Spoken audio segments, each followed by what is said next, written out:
person with a man from Limerick. Ooh, what an amazing. I think there is something on this.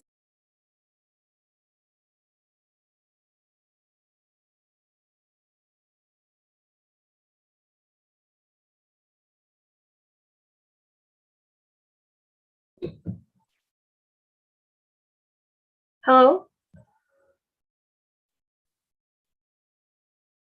Is Mufida here?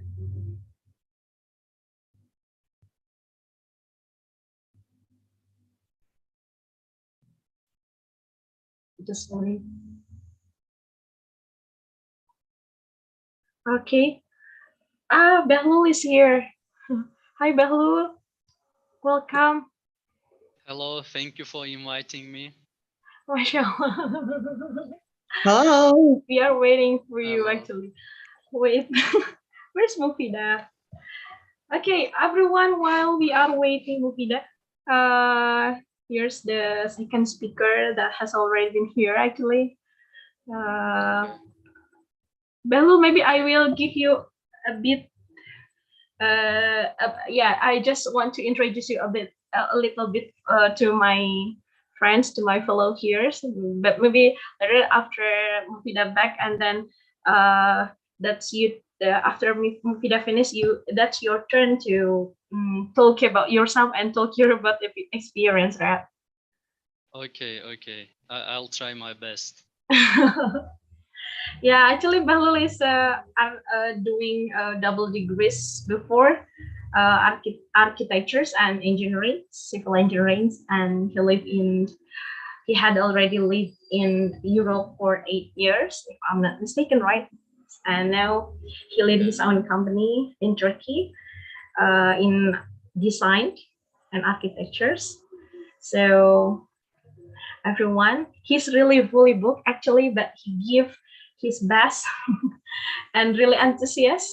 Started at 3 o'clock, he has already known me. Well, he is so busy and fully booked, and said, I'm so excited to come here. He said so. So please to everyone's here, I would like to remind you again, please have on cam and mute your voice. Mute your microphone. Okay. So, Because yeah, our special guest has given their time. okay, thank you very much for inviting me, and I'm very glad to meet all of you. And this is a good opportunity for me as well to share my experience and to meet with you guys. And but the first speaker has already arrived, and maybe. Yeah, Behlul, let me introduce my fellow from different countries. My new sister, actually. This technical issue. I'm sorry. I don't know what happened, but technical issues always. No problem, Fida. Okay. I think you have already started the second presentation. Oh no. We are waiting for you. We'll just give you the speech, then I'll start after you. Oh, thank you so much. No thank problem you. at all. Yes. Okay, then. Okay, so maybe let me share the screen for Mufida.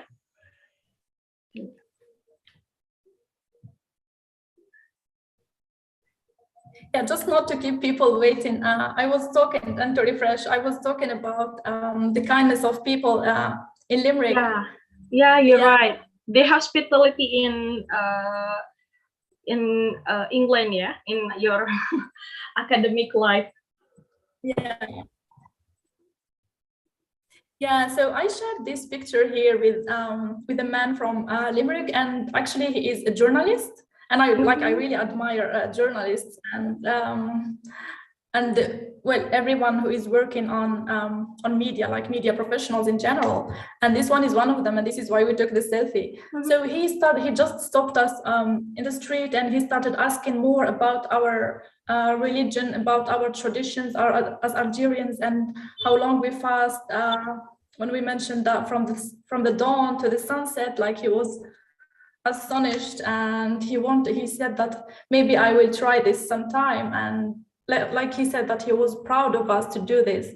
So yeah, we really feel, well, me personally, I felt the support in the street. Like this is something that we don't get in our countries, because we all fast and we all do the same thing, and no one prays what we do. But yeah, it was really, really heartwarming. It was nice, really. Another thing that maybe if you are going to visit, like, I don't know, Ireland or any European country in the future, you will be surprised that you will find everything you need, like from halal food or the ingredients that you need to cook. Because, well, in Limerick in particular, there are many halal shops where we can buy meat, the ingredients that we use, and Europeans do not use usually. So yeah, it's totally fine in this.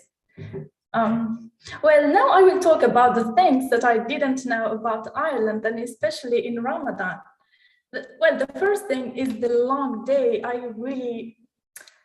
I didn't expect to fast 17 hours a day, and it was really hard. And it's crazy. You know, we started the Ramadan with fasting 17 hours per day. Then it started like decreasing 16, but it was still long.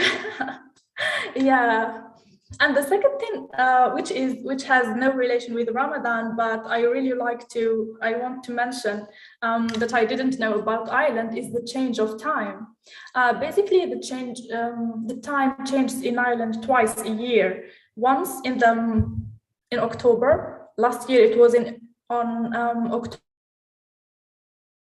Changed 1 hour backward. So sometimes it, for example, it was let's say 11 p.m. So you expect that it will be like the midnight, then it is 11 p.m. again.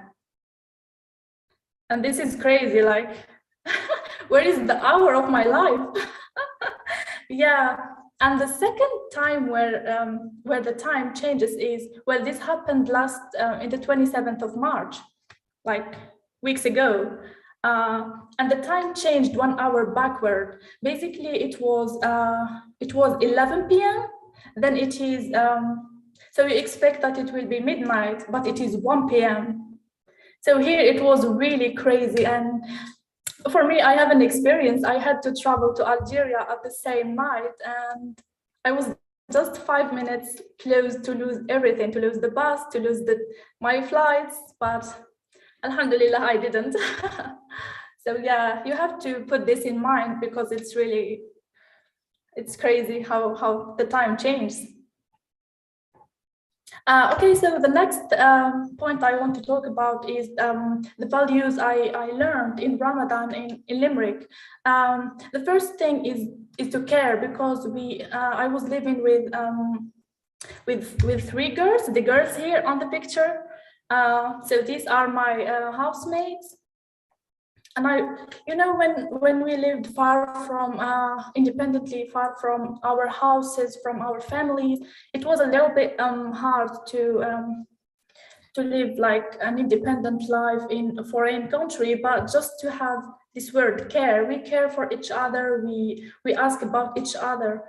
And the second thing that I learned in Ramadan is to share.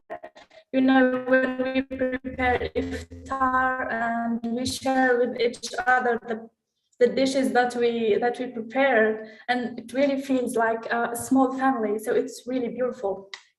And also we tend to help each other in many ways.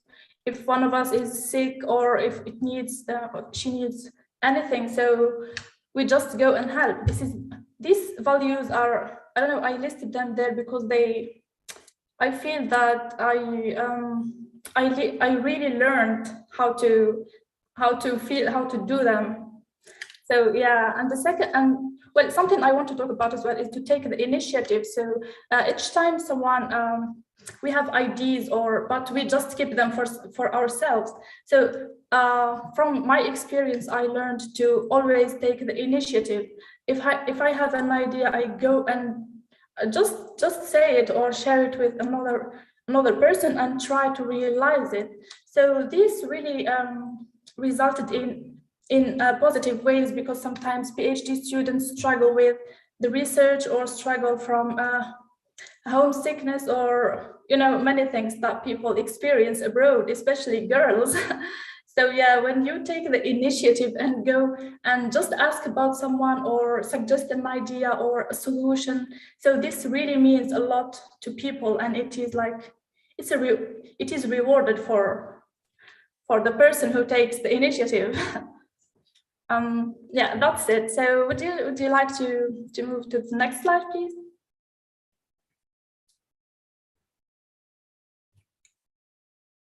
I hope I'm not talking too much and taking a lot of time.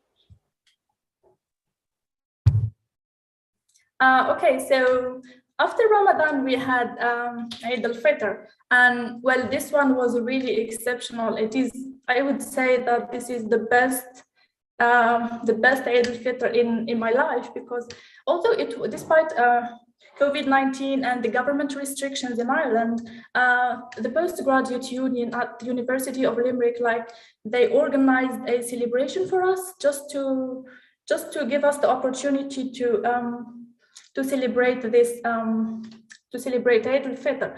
And so we all the Algerians and Muslims in this student village gathered, and we took many pictures, and we shared the sweets that I prepared in the second picture. Yeah, well, in Algeria usually we in Eid al-Fitr, and I think in all Muslim cultures, we prepare sweets and cakes, and we share them with our neighbors, our friends, our beloved. So yeah, well, in Limerick, I shared them with my colleagues and also with the receptionist of the student village, and they really loved them, and they appreciated this act of sharing. Yeah, so yeah, this is how it was like in Limerick. Would you move on, please?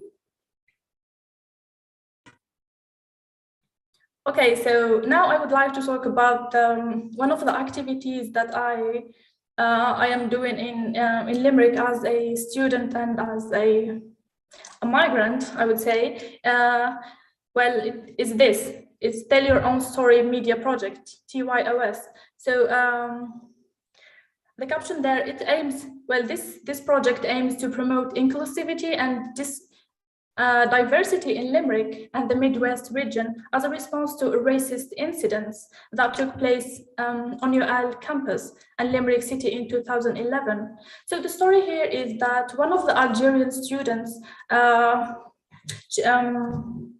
she experienced an incident of racism where it is a horrible experience where basically an Irish person, he tried to remove her scarf, and he tried to pour alcohol on her head. I don't know what he was thinking, but it was like inappropriate. So this is how we established this project. Basically, it is this is just the story of how it was established, but the objectives is to spread awareness of other cultures and to let people know that being different is beautiful, and just people in Limerick,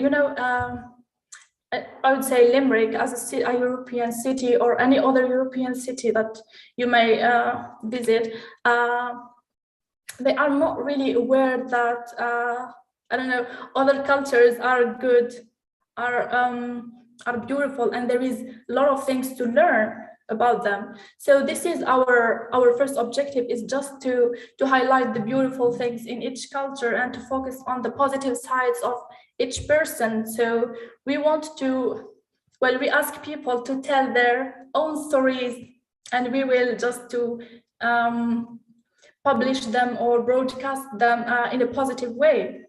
So this will have a positive effect on the European society. First, they will they will be aware that it's okay to accept other people, you know, because now the world, as we say, is a small city, so everyone is traveling here and there. So it is very important to raise awareness about each other. We have stereotypes about the Western society, as well as they have stereotypes about us. So why we don't just accept each other and learn more about each other's cultures? So yeah. I put there the social media of us. Just if you want to know more about this project, just type TYOS or send an email to the Gmail below. I would also invite you to, if you like, to share your, I don't know if any one of you, of the attendees in this event today, like to share a story or to talk about your cultures, because you know I am not here today just to talk about my experience and my my Algerian culture, but also I would love to know about other cultures of the other presenters' experience, maybe yours as Indonesians. I know that you have a lot of traditions and a lot of principles that really worth knowing. So yeah, if any one of you again likes to share a story or something like an example of your culture or so, you can just email me, and yeah, it can be on newspaper or broadcasted. So that's all for me. Thank you so much for listening, and if you have questions, please ask them. Don't hesitate at all. Okay. Thank you. MashaAllah. Such an incredible and interesting. You make me envy and proud at the same time. Oh, thank you. Okay. Yeah, thank you, Movida, and all the participants. Just bear with me because still we have a second speaker. So the Q&A maybe will be put after the second speaker presentations. So I know all of you are curious about Europe, about Ramadan in Europeans, and maybe about Mufida stories, yeah, about TYOS. But please bear with me. Let me invite the second speaker. Actually, yeah, I have already welcoming him before. He's a Turkish architectures and civil engineering at the same time. Had double degrees in Poland, if I'm not mistaken. So yes. Yeah, to make it short, I would like to invite Behlul Bekaniaman. Time's yours, Behlul. Thank you again for inviting me. I've studied in Europe as well, and in Poland and Lithuania. So I've had experience 8 years in Europe, working and studying in different countries, mostly Poland and Lithuania. MashaAllah, and, such incredible Germany, things. Would you like to? Yeah, sure. Share your screen. Hello. Yeah.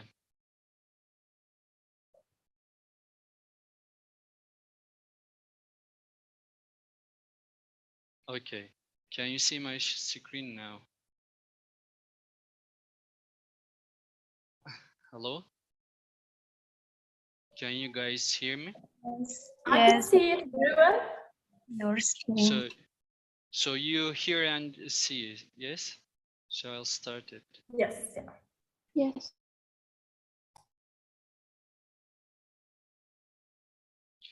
So I would like to introduce you Ramadan vibes mostly in German and Lithuania. But firstly, I would like to just a second. I would like to only see my one screen. I'm using two screens.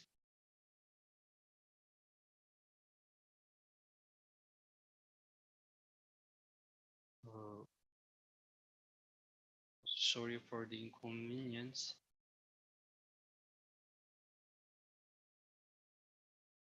Okay.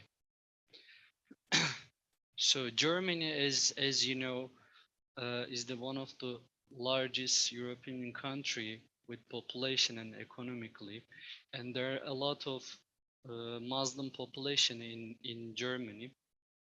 And according to proportion of Muslims with the migration background from predominantly Muslim countries of origin, as a percentage of the total population in Germany, 5.5 million, which is 60.6% of over German population.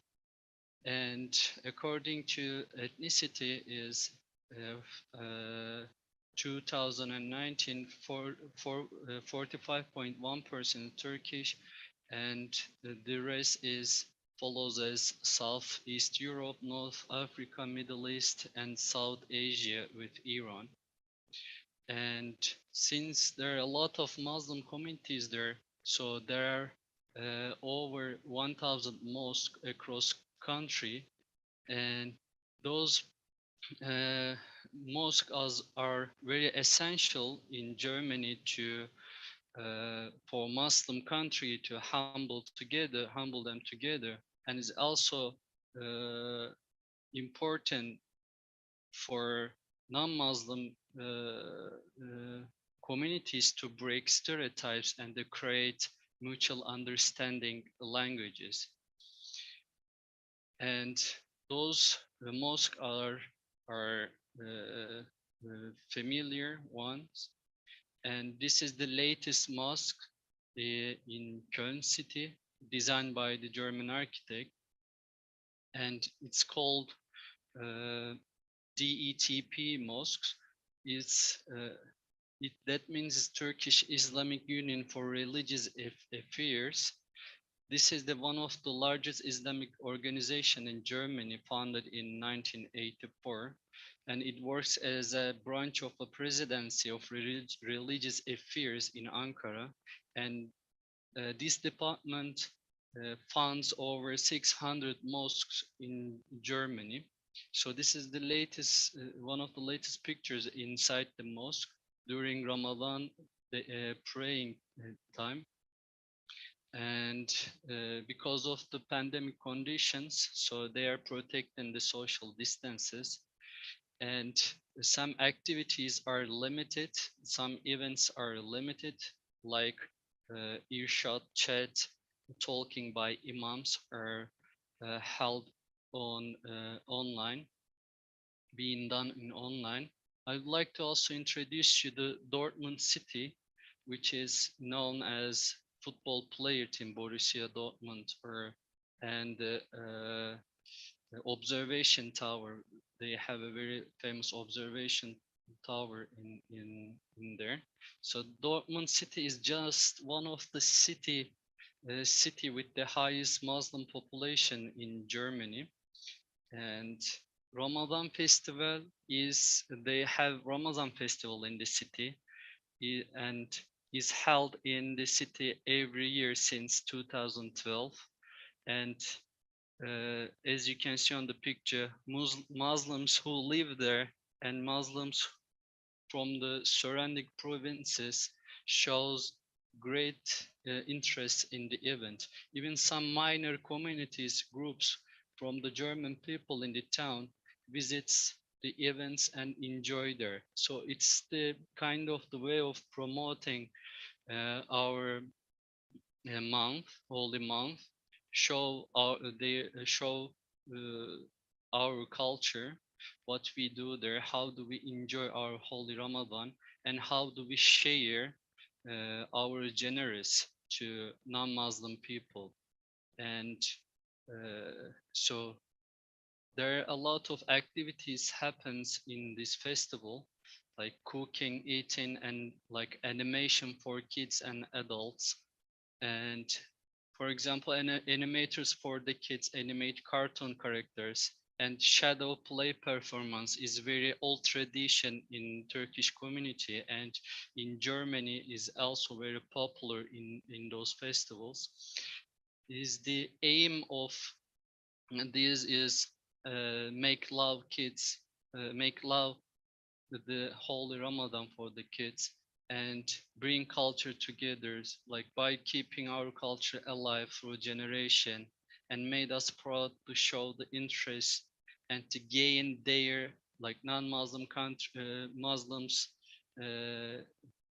admiration to like our culture. And this is the 10th year of festival that happens in Dortmund city. And I would like to show you small video clips about those festivals and to show you what kind of activities happens there.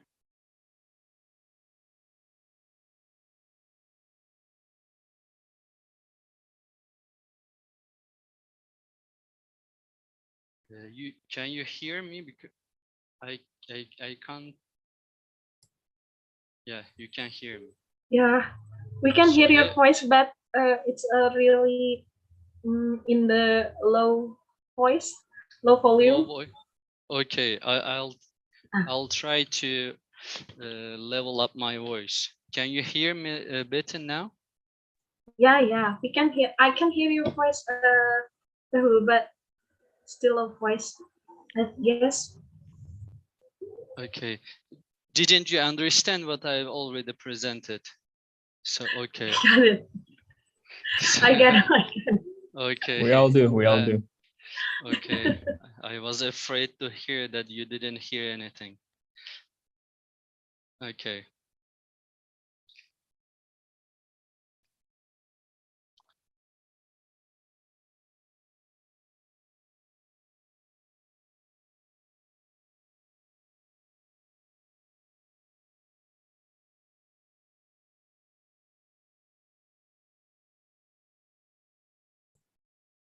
Okay, I just this want is to the. say that I can't listen to the video. Is it just me or everyone? Or it is not important? I don't know. Okay, I'll share the links. I'll share the links to you. Maybe you can watch it later. Yeah, that would be great. Thank you.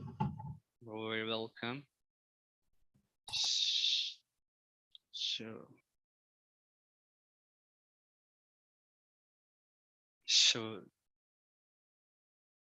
So in the festival is like that kind of activity is very popular, and you can see that like a lot of things that people can find to enjoy for all communities.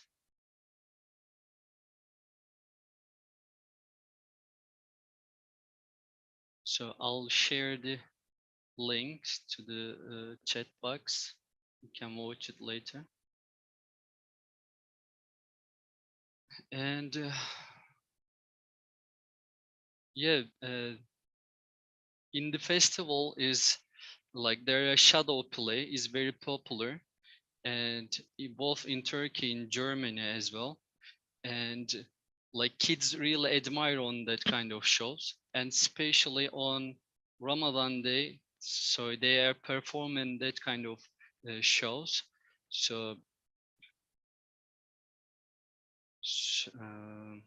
so this is a play, is a very old tradition inspired by the story of two people who became friends in the Ottoman period and played cold joke each others. So they are still continuing the same tradition, making like two people acting as a friend and making like jokes to each other. It's very old tradition, comes from the Ottoman period. So okay, I'll show you like small examples, and I'll share the link into the descriptions, like what kind of activities.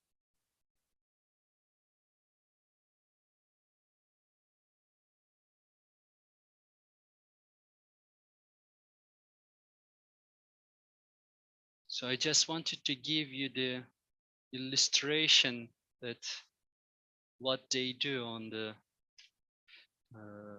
festival, so you can watch it maybe if you are interested.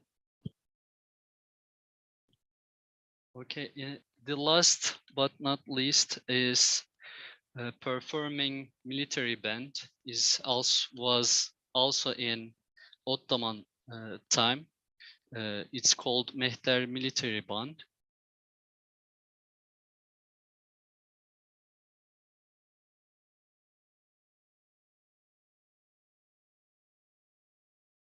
So this is something that you can hear, you can listen as a like march, very old tradition march. So I'll give the link into description. Yeah, in Germany like that, and because of a lot of Muslim communities there, so you can find easily good restaurant with the halal foods and halal shops, halal meat. But in Lithuania, I would like to talk about a little bit about Lithuania. There are like 1% Muslim population in according to the whole Europe.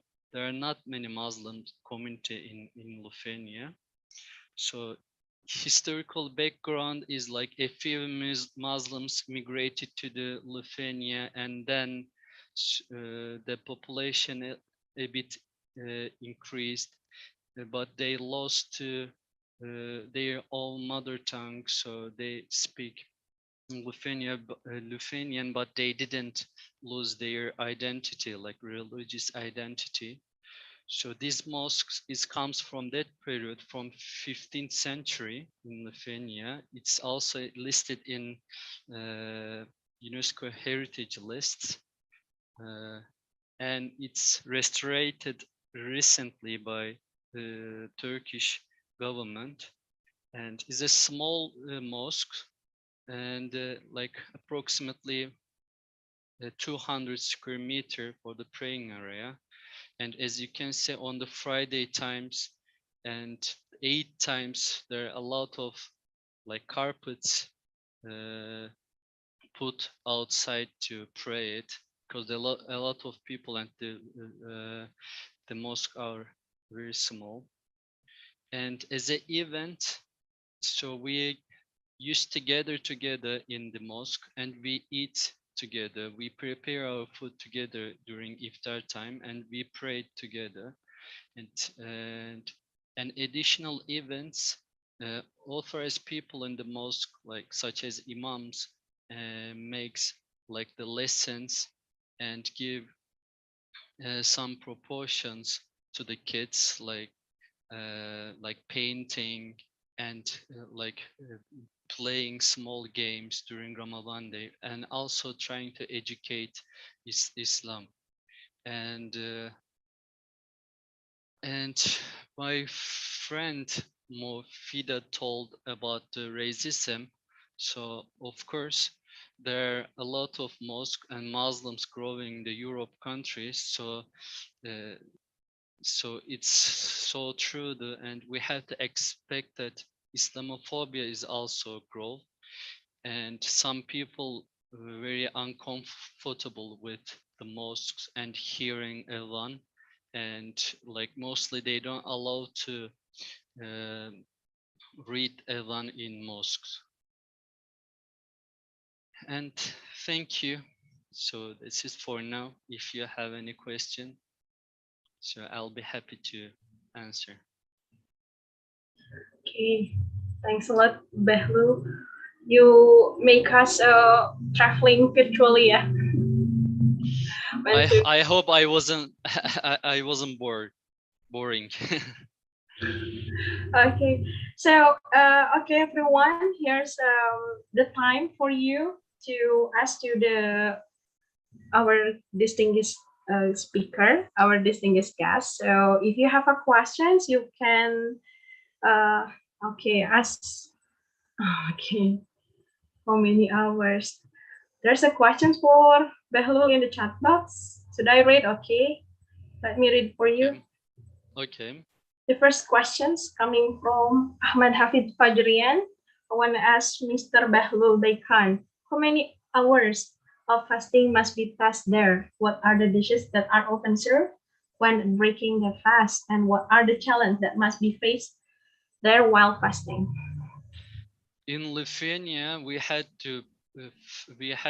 used to fast like 12 to 14 hours in the longest period. And challenges, of course, like finding correct food was a bit difficult because we didn't have the halal food restaurant at that time. Uh, but now we have the halal food restaurant now, so we like there are some Muslim companies slaughtering the halal meat. So what I did, for example, to find a halal meat, so we gather with Muslim friends. One of us knew how to slaughter, so we made a kurban to get halal meat. And for the other products, I was trying to read every written ingredient, and it was sometimes funny that when Lithuanian people saw me reading that carefully, so like it was a bit weird for them, and they were staring at me. But later I get used to it, and and the most challenges is the international codes written in the products, like E codes, E like 501, 401, that kind of codes. And some codes, some products made by the animal products, and you cannot be sure if it's a halal animal product or not halal animal product. So I didn't prefer to take it, but some of them was in those regarding to international cause was like green vegetable products, like and this is the way I try to get like the halal foods, like from ice creams, chocolates. Like I was trying to read the all ingredients, and it's written on the internet, and like those with those explanation, which is animal product, which is not animal product. And Wow. What about movie? yeah, I'm just curious then. How do you face and how do you find a halal food in England? Even you told before, yeah, it's quite easy in Ireland to find a halal food. Do you do the same, like read the ingredients and detail?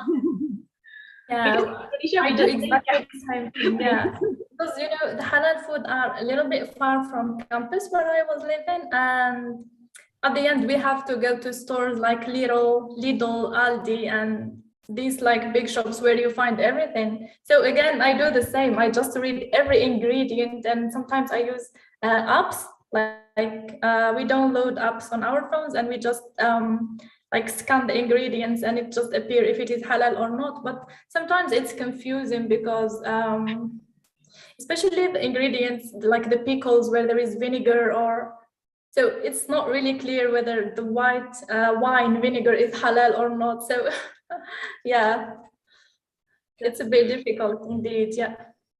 Inshallah. Okay. I would like to remind to all the participants, if you want to ask directly to our distinguished speakers here to practice your English, just unmute your microphone and you can ask them directly. Yeah. Don't hesitate. They are so kind and so cool. thank Thank you. you. Yeah. I think there is a second question that I've been Okay. asked and I didn't answer. Like, Okay. Yes, from Muhammad Robi Yudaya. For Mr. Behlu, when when you do praying, are there any disturbance from non-Muslim? so I used to also install an app to get the praying times, and no disturbance at all inside the mosque. But there are some like bad situation happens, like they once upon a time, like the mosque window has broken, and when I was in Poland, there the new mosque project, very big mosque project was constructing, and as soon as they constructed the mosques, so one person has slaughtered a pork and pine it to the mosque door. So like 6 years ago. That's Yeah. terrible. And Poland, there are a lot of resistance against Muslim happens like so we had to accept that it's the consequences of the Islamophobia. But if you're careful, like where to go, when to go, and if you're really concentrated on studying and your aims, so Allah will protect you. Thank you for encouraging us.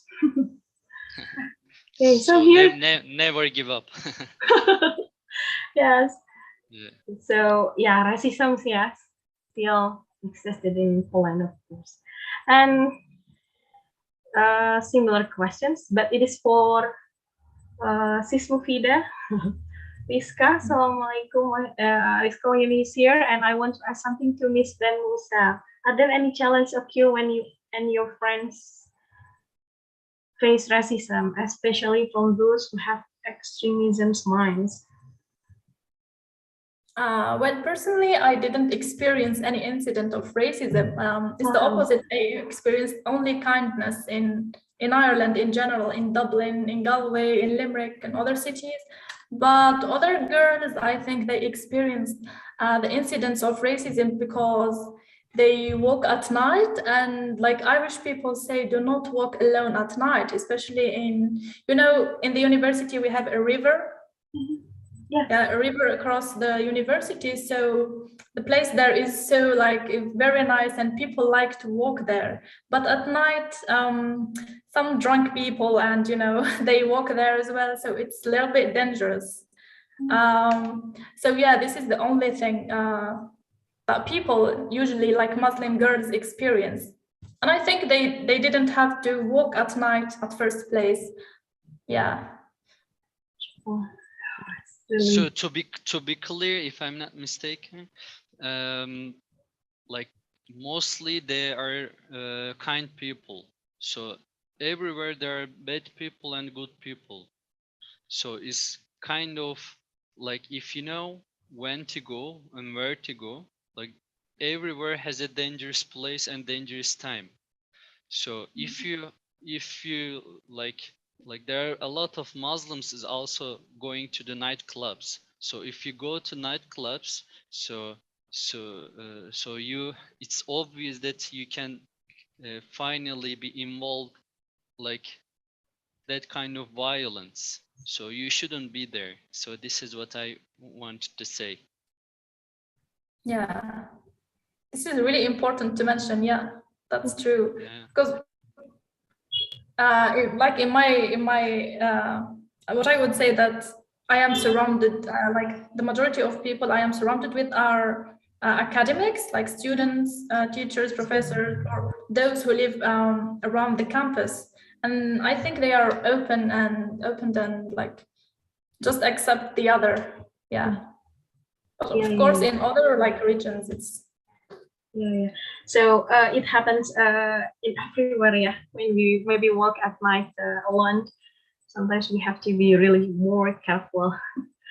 But it's sort of wonderful and insightful actually. What you said for us as a woman actually, Fida. There's another question for Sister Fida. Yes, Miss Fitri, I have a question. Okay. Sorry, wow. Hi. Okay, Riri. Okay. You may ask what questions do you want to ask and to whom or to both of great speakers. Okay, thank you, Miss Fitri, for this opportunity. First of all, welcome Behul and Mufida. I'm really happy to see you here in this room. I would like to ask to Sister Mufida, because we are women, and I would like to know how do you get the Islamic studies from the Muslim scholars in Ireland to maintain your iman and the spirit of Ramadan? And how is it feel to, search the right scholars there? Because in our countries, we know the maps to find the right scholars for our style, and how is it feel to studies Islam in abroad? Thank you. Oh, thank you. Well, actually, I don't study like Islam. I'm not doing Islamic studies in Ireland. I'm working on sociology, and it's a mix between journalism, sociology, and you can say linguistics.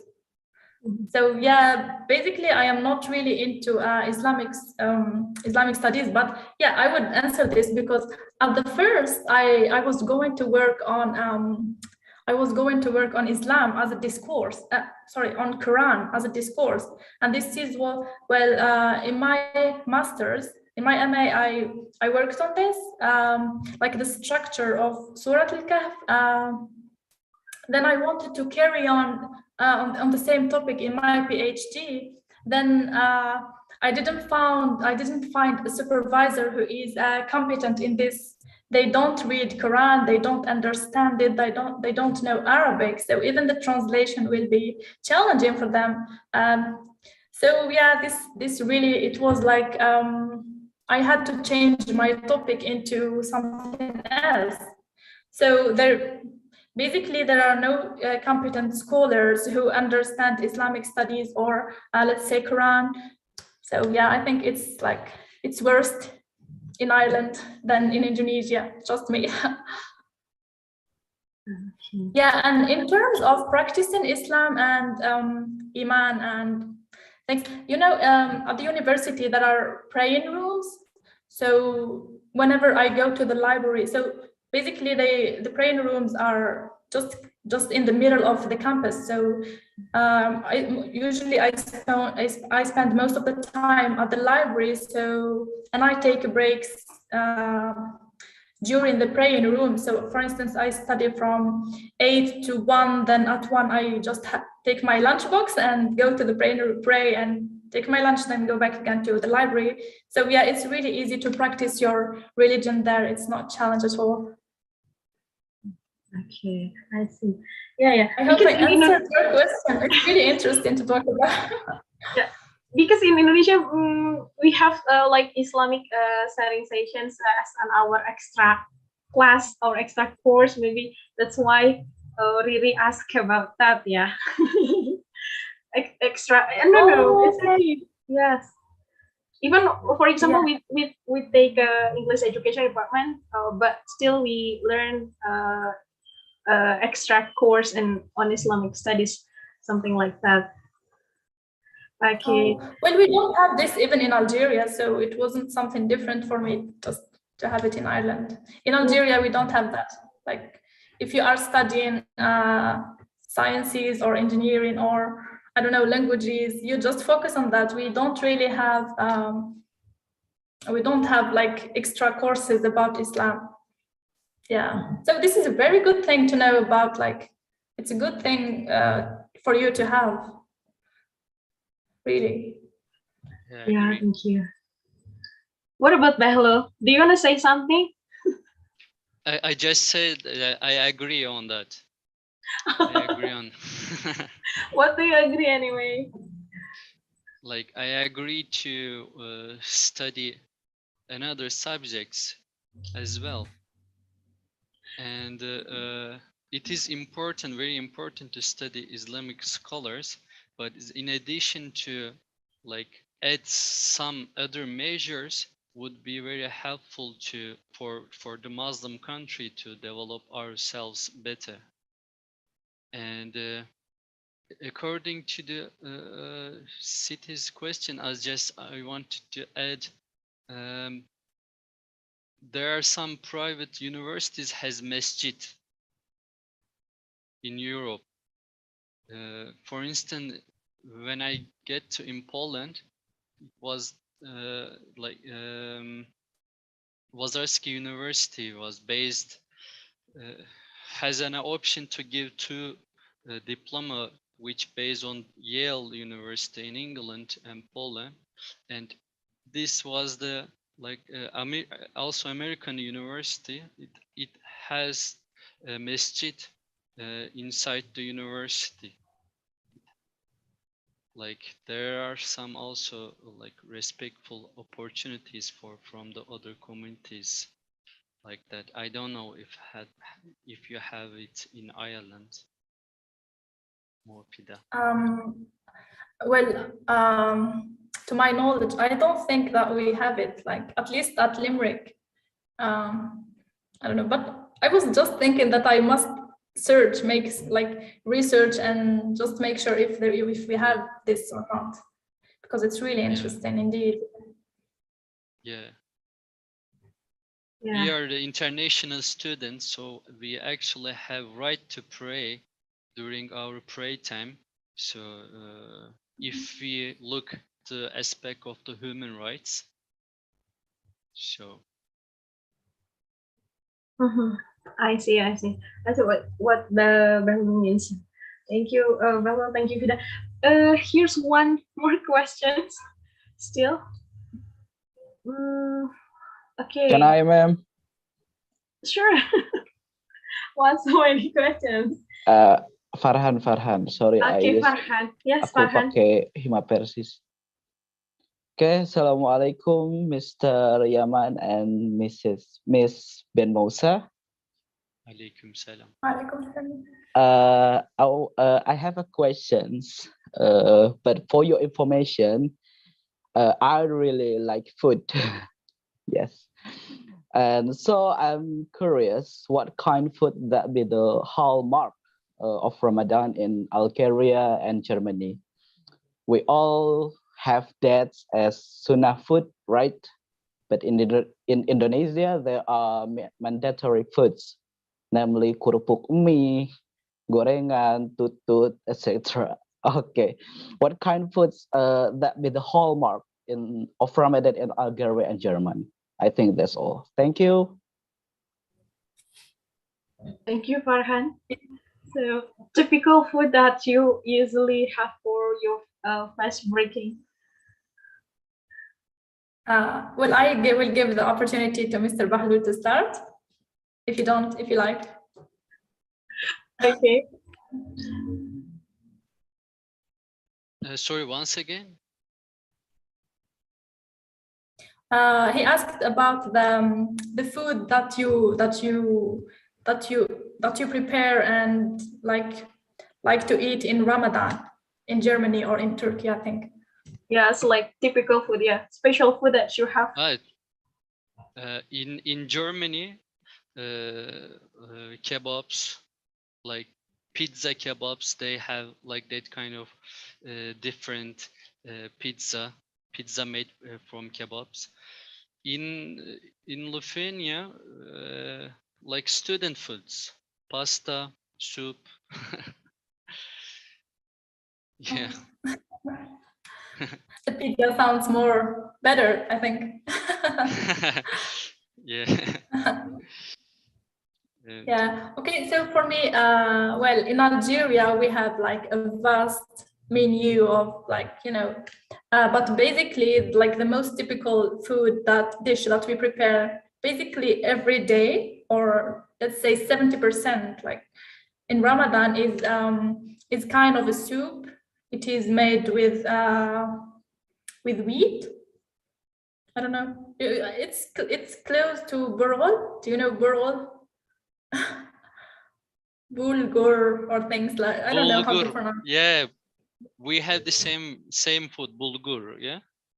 Yeah, we have wheat. It's close to bulgur. Yeah, so this soup is made of something like bulgur, and also we make soups, and also with the soup we eat spring rolls with potatoes. I love cooking and I cook every day and every, so I will speak a lot. Yeah, so yeah, we make spring rolls as well with this particular soup. We call it shorba. Maybe you know this word. Chorba, yeah. We call also chorba. Exactly, yeah. Maybe it is the same then. Also in Algeria, we have a particular special bread. We call it the Algerian bread. So we prepare it as well in Ramadan. And also in terms of the desert, we have a lot of things. We prepare baklava. You pronounce it like that? Baklava? Yeah. Baklava. Yeah, it must be there in Ramadan, you know. So yeah, we prepared that one. Also, we have another sweet, which is like, I don't know how to describe it. It is in Arabic, in Algerian language, it is qalb al-luz. The translation of this is the heart of almonds, I think. Things like that. Just to translate. You I know, when you just heard. It's funny, yeah. And well, in Ireland as a student, I cook for myself every day. So I prepare very similar dishes. And yeah, I learned from my friends because they are from other regions in Algeria. So we learn from each other. And yeah, I learned to make different dishes. So yeah, there is a variety of food always in our table. And I would like to invite you all one day, if it is possible. Inshallah, inshallah. Okay. Virtual. Yeah, you also could come to Indonesia, Fida and Bacon. We are really welcome to you. Yeah, I would love to. I would like to visit one day. Yeah, me too. Okay. So it's time for us to ask you now, what's like, how it is Ramadan in your country? Like, I'm really curious to know. Oh wow, it's such a crowded things. But usually we have kolak. We call it kolak, but I think it's like banana soup with the sugar. We also like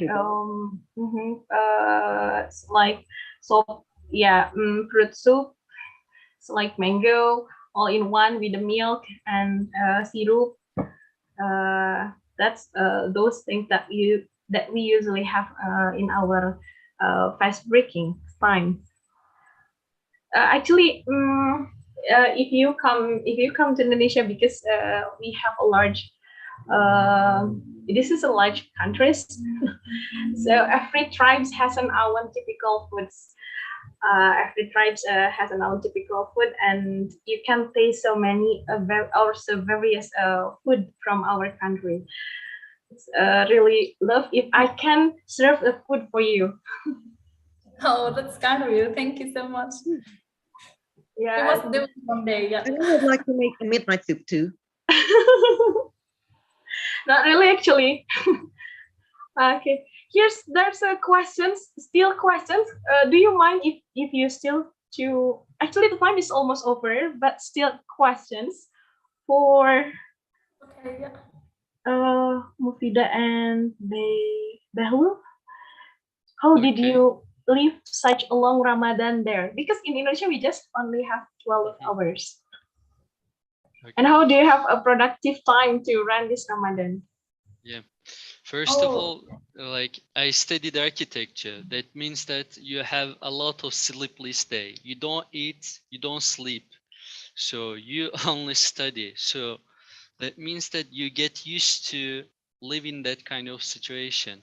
So not like you feel in from the beginning that so it's gonna go hard.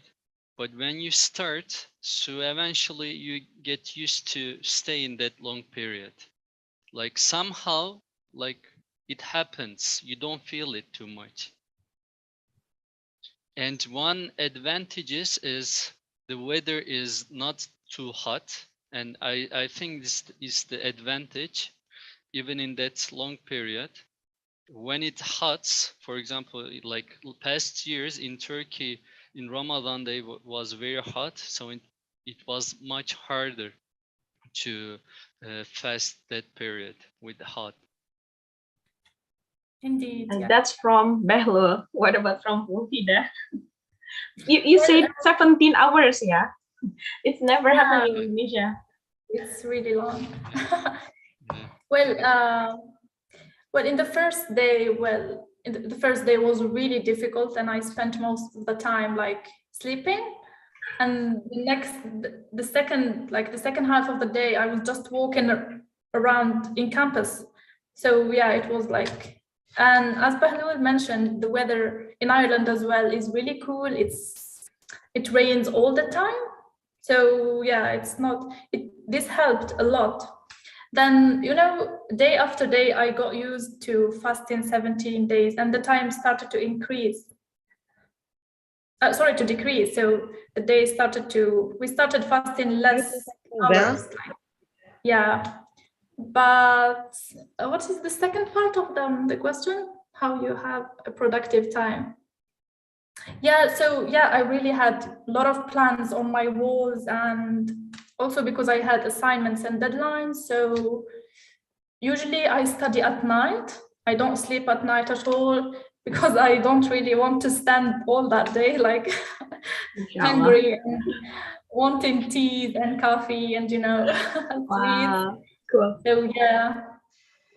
So usually I prepare like my desk with food, coffee, and spend all the whole night studying. Also have suhoor, then pray, then keep studying until I feel like tired or drowsy. Then I sleep.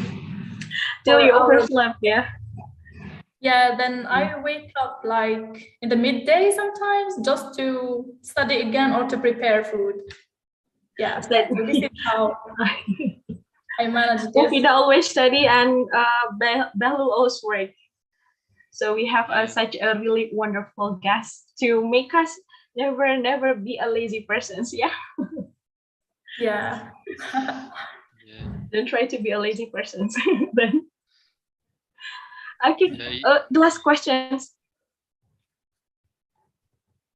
The last question from Dayang Sumi. Can we have? Yeah.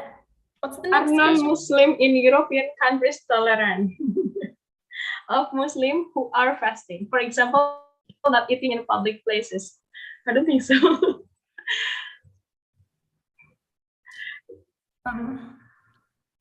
Yeah, when you are fasting and then maybe you have a close friend. Not at all.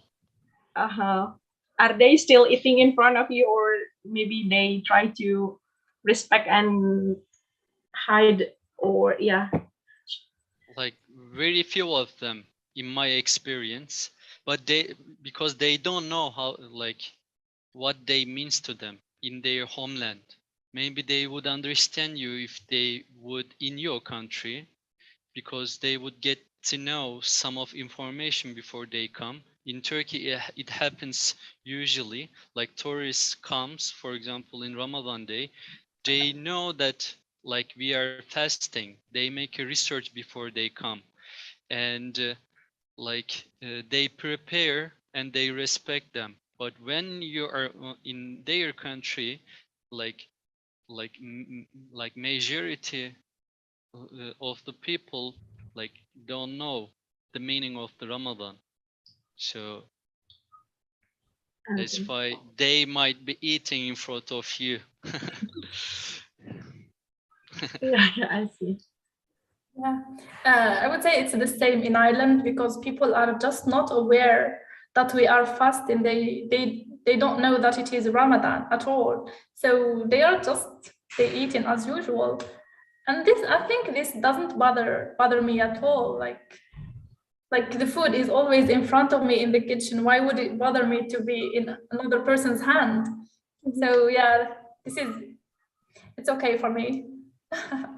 Yeah, I see. I would okay.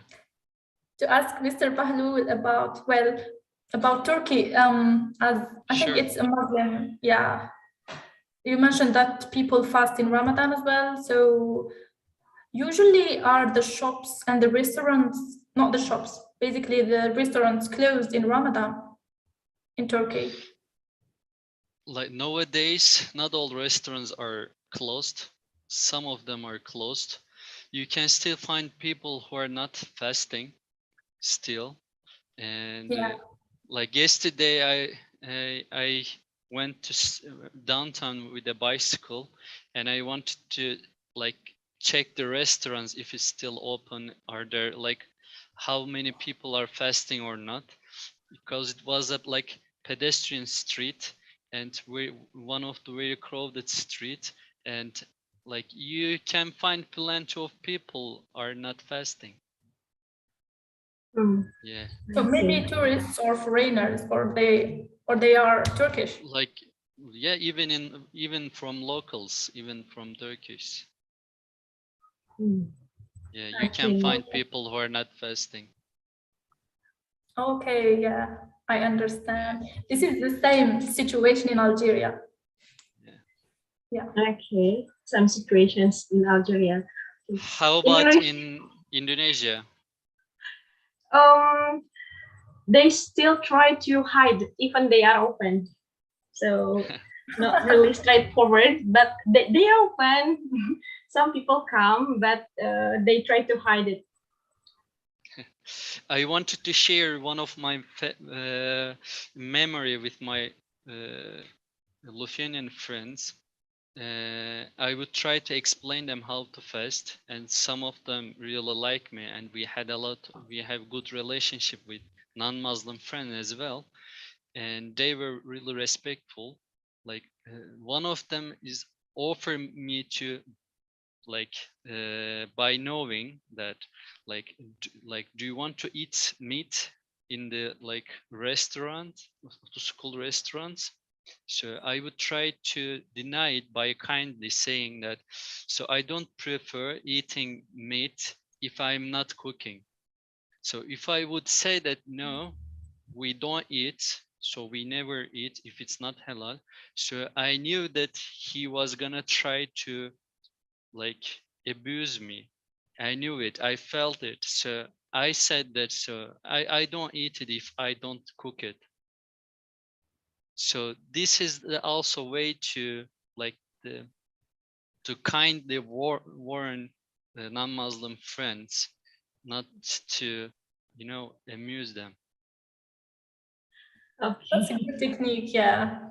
I Uh, must Such a use tricky. it one day. Okay. Wow. Mashallah, the time is over.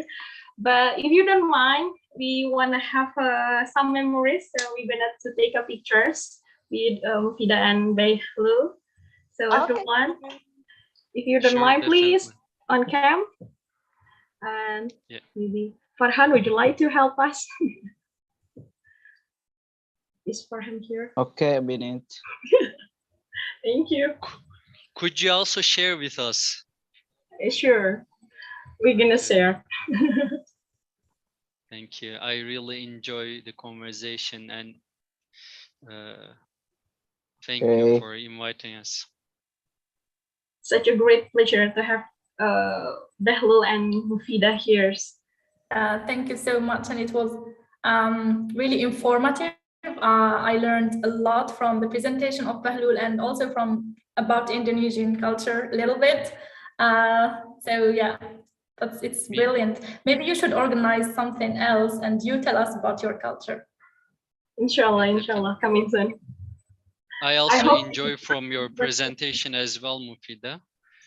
And if you have any chance to come to Turkey, and so don't hesitate to visit me. Just write it to me, and I will try to guest you. All of you, doesn't matter. Thank you so much. That's so kind of you. Yeah. Same with work, right? Just interesting.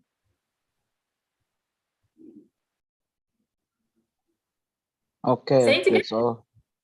Thank you for the time. To all the participants, thanks for the time. Thanks for joining this webinar. And on behalf of Universitas Persatuan Islam, I would like to say thanks a lot for today. Thanks for your sharing, such an insightful, encouraging us to go abroad and pursue our study to get master or maybe PhD programs. So, Farhan, if I'm not mistaken, there's certificate for our speaker, right? Yes, that's right. So, Okay. Gimana mau mulai aja, Mem? would you like to share maybe Okay. the certificates that can be? Wait.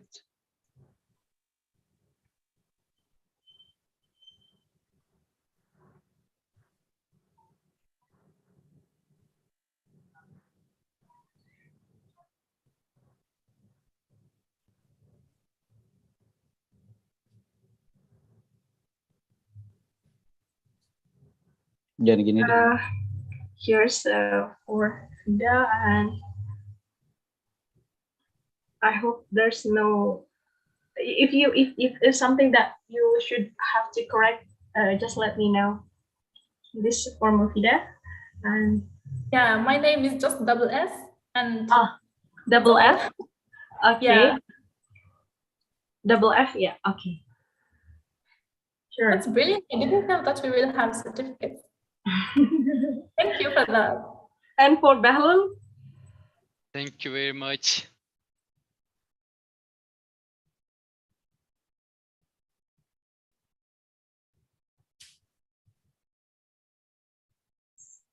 Is there anything that we have to correct? After K, there is gonna be H. Okay. H-A-N. So after Y we have after K we have H. Yes. Han. Yes. Han. Yeah. Okay. Okay. So yeah, thank you, Vida. Thank you, Bahlul. Thank you all the participants. So now I'm your moderator.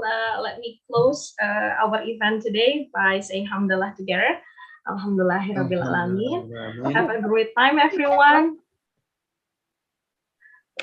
So, Assalamualaikum warahmatullahi wabarakatuh.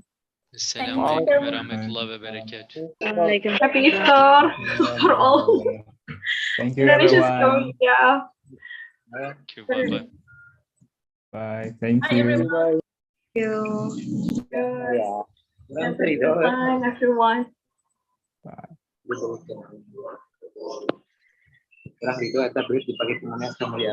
Ya, tuh. Thanks a lot, Bahlul. Thanks a lot, Ufida. Thanks for the time. It's really such a great setting. Thank you.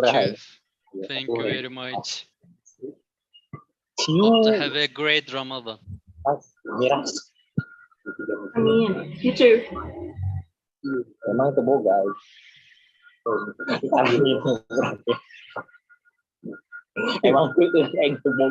So, class, thank you for joining the webinar. I hope you get something, some new insight. You learn some things, and maybe from our wonderful speaker, yeah. So, Assalamualaikum warahmatullahi wabarakatuh. Have a great time.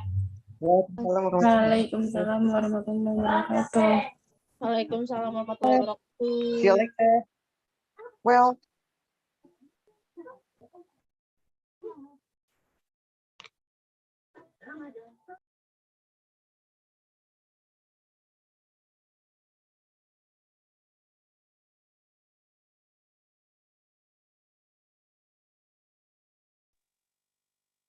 Udah dan belum sih? Not yet. Belum. Belum ya? Yet. Okay. Still raining here. Masih And hujan here di too.